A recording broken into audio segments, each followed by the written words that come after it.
आए दिन हम मुसलमानों को लेकर के खबरें देखते रहते हैं। इस्लाम और मुसलमानों की बुराइयां करने वाले या आपत्तिजनक पोस्ट या टिप्पणी करने वालों की भारत में कमी नहीं है। तो वहीं एक तस्वीर साउथ अफ्रीका से हम लोगों के सामने आई, जहां एक पुलिस वाले को हजरत मोहम्मद सल्लल्लाहु अलैहि वसल्लम पर टिप्पणी करना भारी पड़ गया, जिसके चलते साउथ अफ्रीका के प्रेसिडेंट को आकर के आवाम से माफी मांगनी पड़ी। देश दुनिया की तमाम बड़ी उथल पुथल को लेकर के मैं एक बार फिर से आप लोगों के सामने हाजिर हूं।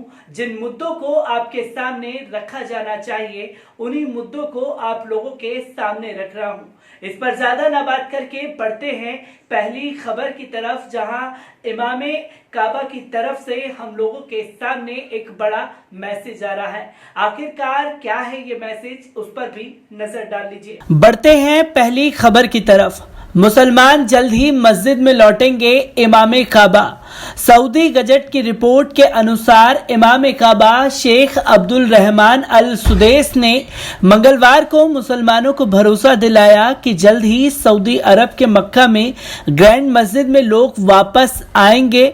दो पवित्र मस्जिदों के मामलों के लिए जनरल प्रेसिडेंट के प्रमुख ने कहा, जल्द ही दो पवित्र मस्जिदों में लौट आएंगे। सोशल मीडिया अकाउंट्स पर वायरल हुए एक वीडियो में शेख अल सुदैस ने कहा, डेज जब दुख को इस्लाम से दूर किया जाएगा और हम दो पवित्र मस्जिदों में तवाफ के लिए लौटेंगे। सही और अल रावद शरीफ में नमाज अदा करना और नबी सल्लल्लाहु अलैहि वसल्लम उन्होंने कहा कि चीजें वापस आएंगी। खुदा तैयार है, जैसा कि वे थे, जैसा कि राज्य एक ध्वनि और स्वास्थ्य वातावरण बनाने के लिए उत्सुक है।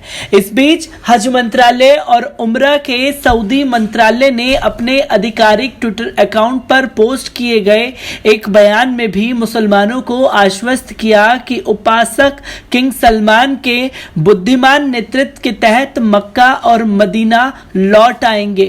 सऊदी अरब ने बुधवार 13 मई से रविवार से शुरू होने वाले राज्य के सभी क्षेत्रों में आंशिक रूप से कर्फ्यू हटा दिया है, लेकिन मक्का और पहले से अलग थलग पड़े इलाकों में 24 घंटे तालाबंदी की जाएगी, जहां हाल के दिनों में सबसे ज्यादा संक्रमण दर्ज किए गए हैं। शहर को बंद किया जा रहा है। तो बढ़ते हैं दूसरी खबर की तरफ। दूसरी खबर जो हम लोगों के सामने आ रही है वो साउथ अफ्रीका से आ रही है, जिस खबर का जिक्र मैंने पहले आप लोगों के सामने किया। आखिरकार पूरा मामला क्या है, उस पर भी नजर डाल लीजिए। बढ़ते हैं दूसरी खबर की तरफ। पुलिस वाले ने नमाज पढ़ रहे लोगों से पूछा, क्या प्रेसिडेंट से बड़े हैं पैगंबर मोहम्मद, हजरत मोहम्मद सल्लल्लाहु अलैहि वसल्लम। पैच।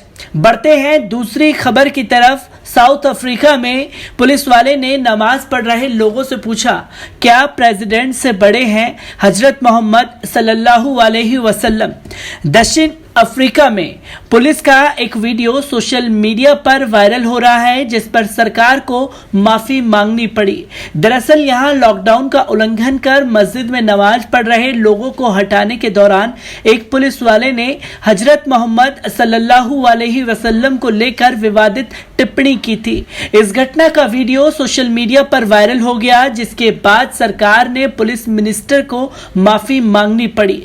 दक्षिण अफ्रीका के पुलिस मिनिस्टर बेकी सेलेक ने सोमवार को एक पुलिस वाले के अभद्र व्यवहार के लिए देश की जनता से माफी मांगी। अल जजीरा के मुताबिक बेकी ने कहा कि ये ईर्ष्यानिंदनीय है व्यवहार है और सीखे दोषी को उचित सजा दी जाएगी।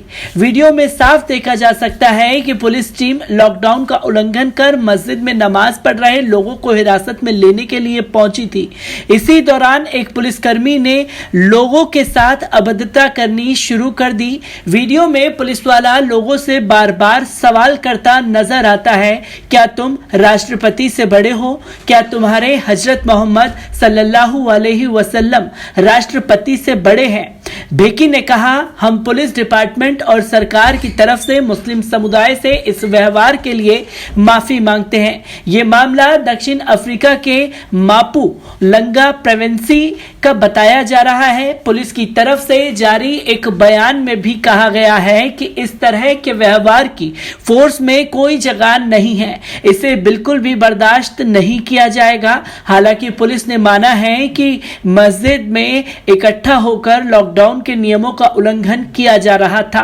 तीसरी खबर अमेरिका और चीन से हम लोगों के सामने आ रही है, जहां आपसी तनातनी बहुत ज्यादा अमेरिका और चीन में बढ़ गई है। क्या है पूरा मामला, एक बार उस पर भी नजर डाल लीजिए। बढ़ते हैं तीसरी खबर की तरफ। चीनी नौसेना ने अमेरिकी नौसेना को बाहर का रास्ता दिखाया।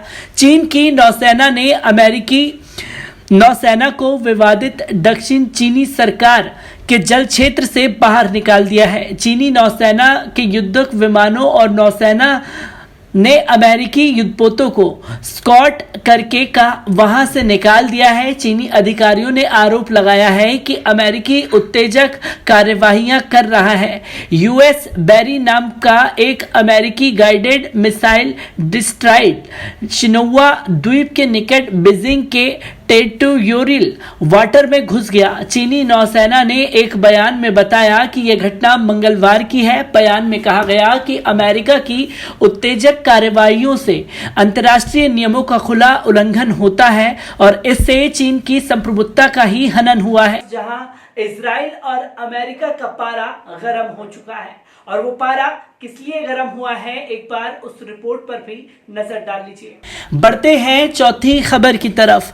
इजराइल और अमेरिका को चढ़ने लगा बुखार। 2015 में ईरान ने संयुक्त राष्ट्र सुरक्षा परिषद में वीटो अधिकार रखने वाले 5 देशों सहित जर्मनी के साथ परमाणु समझौता किया था। समझौते के अनुसार ईरान को अपने परमाणु कार्यक्रम को सीमित करना था, जिसके बदले ईरान पर लगे संयुक्त राष्ट्र सुरक्षा परिषद के प्रतिबंधों को हटा लिया गया और 5 साल बाद यानी अक्टूबर 2020 में हथियारों के प्रतिबंधों को भी हटा लेने का प्रावधान रखा। हालांकि मई 2018 में अमेरिका एक पक्षीय रूप से इस समझौते से निकल गया और उसने ईरान पर फिर से कड़े प्रतिबंध लगा दिए थे। लेकिन जब अमेरिका इस कोशिश में है कि किसी तरह ईरान पर राष्ट्र संघ के हथियारों के प्रतिबंधों को हटाने से रोक ले, इसके लिए अमेरिका ऐसे कानूनी उपाय भी खोज रहा है कि अगर संयुक्त राष्ट्र सुरक्षा परिषद में उसके प्रयास नाकाम हो जाएं तो वह ये साबित कर सके कि वाशिंगटन अभी भी परमाणु समझौते में बना हुआ है, ताकि इस समझौते में शामिल एक पक्ष के रूप में विशेष अधिकारों का प्रयोग करते हुए ईरान के खिलाफ लगे राष्ट्र संघ के प्रतिबंधों को आगे बढ़वा सके। ईरान का कहना है कि अमेरिका अब केवल लकीर पीट रहा है और अक्टूबर के बाद वह हथियारों के निर्यात और आयात के लिए पूरी तरह से आजाद होगा। राष्ट्र संघ के प्रतिबंध हटने के बाद ईरान, रूस और चीन जैसे अपने सहयोगी देशों से लड़ाकू विमान, हेलीकॉप्टर, टैंक और अन्य सैन्य उपकरण खरीद सकता है, जिससे उसकी सैन्य शक्ति में अभूतपूर्व वृद्धि होगी। वहीं ईरान अपने सहयोगियों को महत्वपूर्ण सैन्य उपकरण और तकनीक बेचने के लिए भी आजाद होगा। अमेरिका ने ईरान में इस्लामी क्रांति की सफलता के बाद ईरान इराक युद्धों के दौरान तेहरान पर एक पक्षीय रूप से हथियारों पर प्रतिबंध लगा दिया था। बढ़ते हैं 5वीं खबर की तरफ, जहां पाकिस्तान के विदेश मंत्री ने भारत को खुले तौर पर धमकी दी है और उन्होंने क्या कुछ कहा है, एक बार उस पर भी नजर डाल लीजिए। बढ़ते हैं 5वीं खबर की तरफ। पाक ने ओआईसी को पत्र लिखकर अवगत कराया है। पाकिस्तान के विदेश मंत्री शाह महमूद कुरैशी ने इस्लामी सहयोग संगठन को पत्र लिखकर अवगत कराया कि भारत में सरकार घृणात्मक अपराध और इस्लामोफोबिया की बढ़ती लहर न केवल भारतीय मुसलमानों के लिए खतरा बनकर भरी है, बल्कि ये पूरी दुनिया में इस्लामी जगत के लिए भी चिंता का कारण है। पाकिस्तान के विदेश मंत्री ने कट्टरपंथी हिंदुत्व के दृष्टिकोण पर आधारित आरएसएस बीजेपी के मुस्लिम और अल्पसंख्यक विरोधी एजेंडे के हवाले से अवगत कराया।